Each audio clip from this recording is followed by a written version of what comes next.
दोस्तों नमस्कार। आधार सीरीज में मैं डीपी शर्मा पुनः आप सबका एक बार दिल की गहराई से अभिनंदन और स्वागत करता हूं।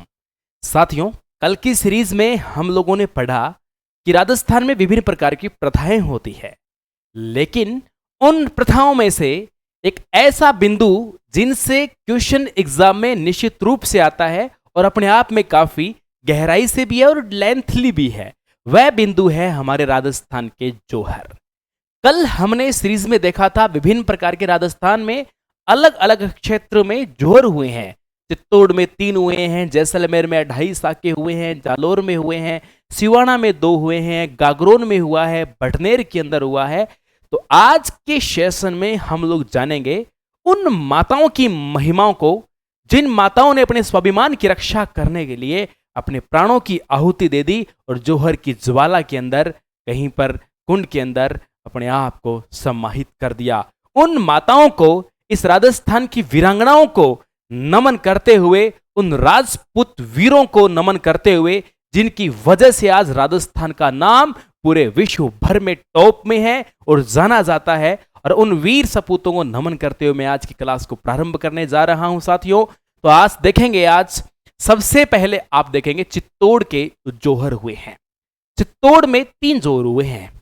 सबसे पहले 1303 के अंदर रानी पद्मनी करती है, और रानी पद्मनी के जो पति थे या शासक थे उस समय, वो थे रावल रतन सिंह। बहुत सारे लोग गलती करते हैं, राणा रतन सिंह करते हैं, कथाओं में वगैरह में नहीं, कभी नहीं करना है, रावल रत्न सिंह करना है। और यहां पर उस समय अटैक हुआ था अलाउद्दीन खिलजी का।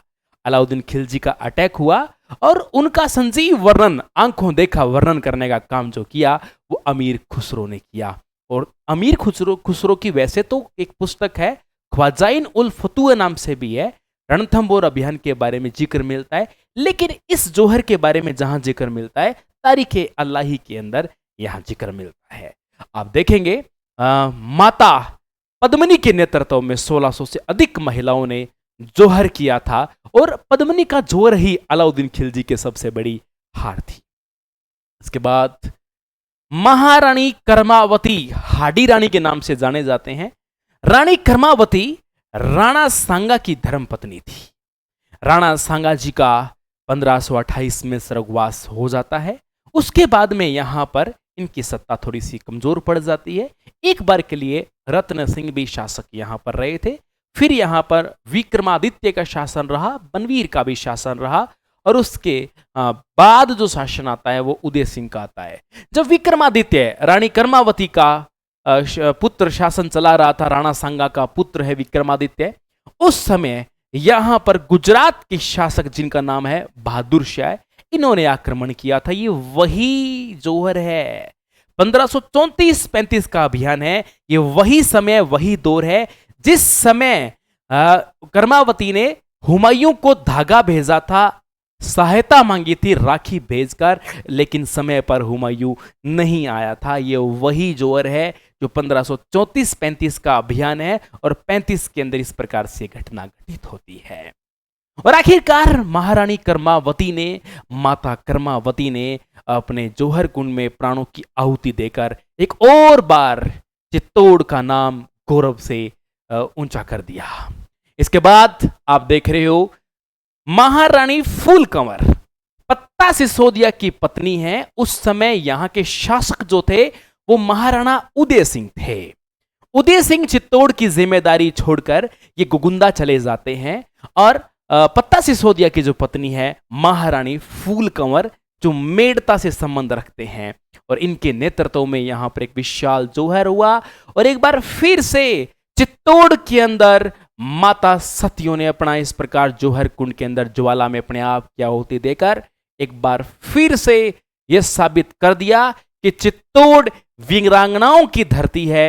राजस्थान का चित्तौड़ वास्तव में राजस्थान का गौरव कहलाता है। आप देख रहे हैं इस समय आक्रमण होता है नवंबर 1567 में, अकबर ने किया था, लेकिन जोहर जो क्रिया है ये 1568 फरवरी में हो रही है। तो हम लोग 1567-68 नहीं लिखेंगे, चित्तौड़ अभियान होता तो हम लोग 67-68 लिखते। आप देखिए, बलिदान देने वाले 2 वीर जिन्हें अकबर कभी नहीं भुला पाया। अकबर ने स्वयं अपने आगरा के किले में इनकी प्रतिमाएं लगाई थी, गजारूढ़ पाषाण प्रतिमाएं लगाई थी। जयमल राठौड़ और पत्ता सिसोदिया जो वीर पुरुष यहां पर साबित हुए। एक और वीर का नाम लेना चाहूंगा जिनका नाम है कल्लाजी राठौड़। कल्लाजी राठौड़ भी इस संग्राम में, इस विजय की लड़ाई के अंदर यहां पर शामिल थे। अकबर इस युद्ध से, इस संग्राम से यहां पर कलंकित साबित हुआ। 25 से 30 हजार लोगों का कत्लेआम हुआ। अकबर अपनी संग्राम नामक बंदूक के साथ इस यहां पर संघर्ष के अंदर यहां पर आया हुआ था। तो देख रहे हो चित्तौड़ के 3 जोहर आपके सामने यहां पर पूरे हो चुके हैं। केसरिया तो वीर पुरुष करते हैं और जोहर महिलाएं करती है। जब यहां पर जोहर और केशरिया दोनों हो जाते हैं तो इस प्रकार से साके यानी 3 पूर्ण साके, सर्वाधिक साकों वाला यदि कोई दुर्ग है तो वो आपका चित्तौड़ दुर्ग है जो साकाओं की गौरव गाथा गाता है। नेक्स्ट आप देख रहे हैं जैसलमेर के जोहर। 3 यहां पर टोटल आपके आज तक जोहर हुए हैं। 1313 के अंदर हुआ है।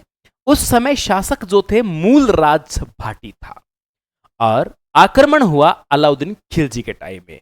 राजस्थान में सबसे ज्यादा आक्रमण यदि हुए हैं तो सबसे ज्यादा अलाउद्दीन खिलजी के टाइम ही आक्रमण जोहर वाले जो जोहर घटना घटित हुई है वो इस समय ही हुई है। और 1303 में पहली बार जैसलमेर के अंदर यहां जोहर की ज्वाला जलती है और राजपूत पश्चिमी राजस्थान की भाटी रानियों ने इस प्रकार से, भाटी परिवार की रानियों ने राजस्थान के शौर्य गाथा को मजबूत किया। और 1390 विक्रम संवत में यहां पर राव दूदा जी भी थे और संरक्षक के रूप में यहां त्रिलोक सिंह भी थे। इस समय तुगलक शासक फिरोज शाह तुगलक का आक्रमण हुआ। अपने आप में लोक कल्याणकारी शासक कहलाता था फिरोज शाह तुगलक। ये लोक कल्याणकारी शासक सिंचाई पद्धति को मजबूत करने वाला फुतुआत जो तुलुगुम ये लिख रहे थे, फिरोज शाही लिख रहे थे, और जजिया कर हटाने वाले, 23 करों को माफ करने वाला, वो अपने आप में जो उदारवादी शासक कहला रहा है फिरोज शाह तुगलक, मुसलमानों हिंदुओं को मुसलमानों में कन्वर्ट करने वाला, इसी व्यक्ति ने राजस्थान का भी नाश किया है। और आप देख सकते हो और यहां पर महिलाओं ने फिर से एक बार शौर्य गाथा गाई है और जोहर में प्राणों की आहुति दी है। आप देख रहे हो तीसरी बार इसको लेकर 2 अलग अलग विचारधाराएं हैं। महारावल लूण करण सिंह के समय 1550 के अंदर आक्रमण हुआ। उस टाइम सूरी वंश का भारत में शासन था। इसकी जो जानकारी मिलती है अनेकों सोर्स के अंदर मिलती है, थोड़ी सी विभिन्न मत इसके अंदर है। बताते हैं कि यहां पर केसरिया तो हुआ पर जोहर नहीं हुआ। कुछ इतिहासकार कहते हैं कि महिलाओं ने जोहर किया ही नहीं और उन्होंने लड़ना उचित समझा और लड़ते लड़ते महिलाएं भी वीरगति को प्राप्त हो गई। लेकिन कुछ सोर्स ऐसे कहते हैं कि महिलाओं को यहीं के योद्धाओं ने, राजपूतों ने मार दिया था कि दुश्मन इनको मारे, जोहर की तैयारी हो या न हो, हम ही अपने हाथों से इनकी भी प्राणों की आहुति ले लेते हैं। हमारे तो प्राण जाएंगे ही जाएंगे और इन नारियों का अपमान ना हो, इसलिए इनको हम ही मार देते हैं। कुछ उस भांति जिस प्रकार मोहम्मद गोरी के सामने चंद्र बरदाई ने पृथ्वीराज चौहान को मारकर आत्महत्या कर ली थी, कुछ उसी प्रकार की घटना सी नजर आ रही है। जैसलमेर के अंदर भी आपके सामने यहां पर साके हो गए हैं। और फिर आप देख रहे हो सिवाना के अंदर 2 बार सिवाना की धरती ने वीर गाथा गाई है। 1308 में सातल देव के समय, इस समय उनके भाई सोमदेव भी यहां पर बराबर संरक्षण कर रहे थे। आक्रमण अलाउद्दीन खिलजी का था कमालुद्दीन गुरुग के नेतृत्व में और विजय के बाद सिवाना का नाम खेराबाद रखा गया। और 1587 में जब कल्लाजी राठौड़ यहां शासक थे तब मोटा राजा उदय सिंह नेतृत्व करते हुए आक्रमण ये अकबर ने ही करवाया है, याद रखना है। आक्रमण इनडायरेक्टली अकबर ने ही करवाया है। उस आक्रमण का नेतृत्व करता जो है वो आपके यहां मोटा राजा उदय सिंह है जो जोधपुर के शासक है। 1583 के अंदर ये शासक बनते हैं। जालोर के अंदर 1311 में जब यहां पर जोहर हुआ, कन्नड़देव चौहान यहां शासक थे। वीरगति को प्राप्त उनके पुत्र वीरमदेव चौहान भी हुए थे। और यहां पर अलाउद्दीन खिलजी ने स्वयं ने आक्रमण किया था, कमालुद्दीन गुरुग भी साथ था। और इस के बाद इस दुर्ग का नाम जलालाबाद रखा गया था और इसका उल्लेख कवि पद्मनाभ भी का निर्दय प्रबंध के अंदर इसका उल्लेख करता है। आप सबको बता दूं प्यारे बच्चों, आपके दिमाग में रखने वाली बात है, गागरोन के अंदर 1423 के अंदर यहां आक्रमण हुआ, होशंग शाह ने किया, जोहर हुआ रानी उमा दे के नेतृत्व में, और दूसरी बार 1444 के अंदर यहां महमूद खिलजी ने ही यहां पर आक्रमण किया, गुजरात मालवा के शासक ने। रणथंभोर में जो जोहर हुआ, इसकी तो सूर्य गाथा ही अलग है। सिंह गमन सदपुरुष वचन कदली फल एक बार, हमीर हट तेरिया तेल चढ़े दूजी बार। हमीर देव चौहान की वीर गाथाएं तो सब जानते हैं। अलाउद्दीन ने आक्रमण किया, रंगा देवी के नेतृत्व में यहां पर विशाल जल जोहर, राजस्थान नहीं पूरे विश्व का एकमात्र जल जोहर हुआ था। और भटनेर एक ऐसा समय, तैमूर लंग का जब आक्रमण हुआ 1398 के समय मित्रों, यहां पर दूलचंद भाटी जी पराजित हुए और मुस्लिम महिलाओं ने भी हिंदू महिलाओं के साथ में यहां पर इस प्रकार से जोहर किया था, जहां पर महिलाएं सती हुई थी। आज भी भटनेर के पास एक गांव है सतीपुरा, वो गांव इन महिलाओं की आज भी ऐतिहासिक गाथा गाता है। प्यारे विद्यार्थियों, आप सबने देखा हमारे राजस्थान के अंदर जितने भी जोहर हुए हैं, तमाम जोहर और उन माताओं को नमन करते हुए, उन वीर पुरुषों के उस वीर गाथा को गाते हुए मैं आप सबके समक्ष आधार सीरीज के अंदर लेकर आया। और आप सब इन वीडियोज को शेयर किया करो। आपसे मैं क्वेश्चन पूछने जा रहा हूं, जोहर प्रथा का सबसे प्राचीनतम प्रमाण हमें किस शिलालेख में मिलता है? कमेंट बॉक्स में जरूर आप इस प्रश्न का कमेंट में जवाब देंगे। मैं देखता हूं पढ़ने वाले विद्यार्थी कितना जवाब देते हैं। साथियों, आधार सीरीज की 6 नंबर श्रृंखला आपके सामने मौजूद थी। इसी तरह से नए नए बिंदु हमारे आधार सीरीज में आते रहेंगे। आप भी सुझाव रख सकते हैं और आपका जो सबसे टफ टॉपिक है वह भी आप बता सकते हैं, उसको मैं आसान करके आधार सीरीज में जरूर लेकर आऊंगा। फिर मिलता हूं नई क्लास में। जय हिंद, जय भारत, बाय बाय।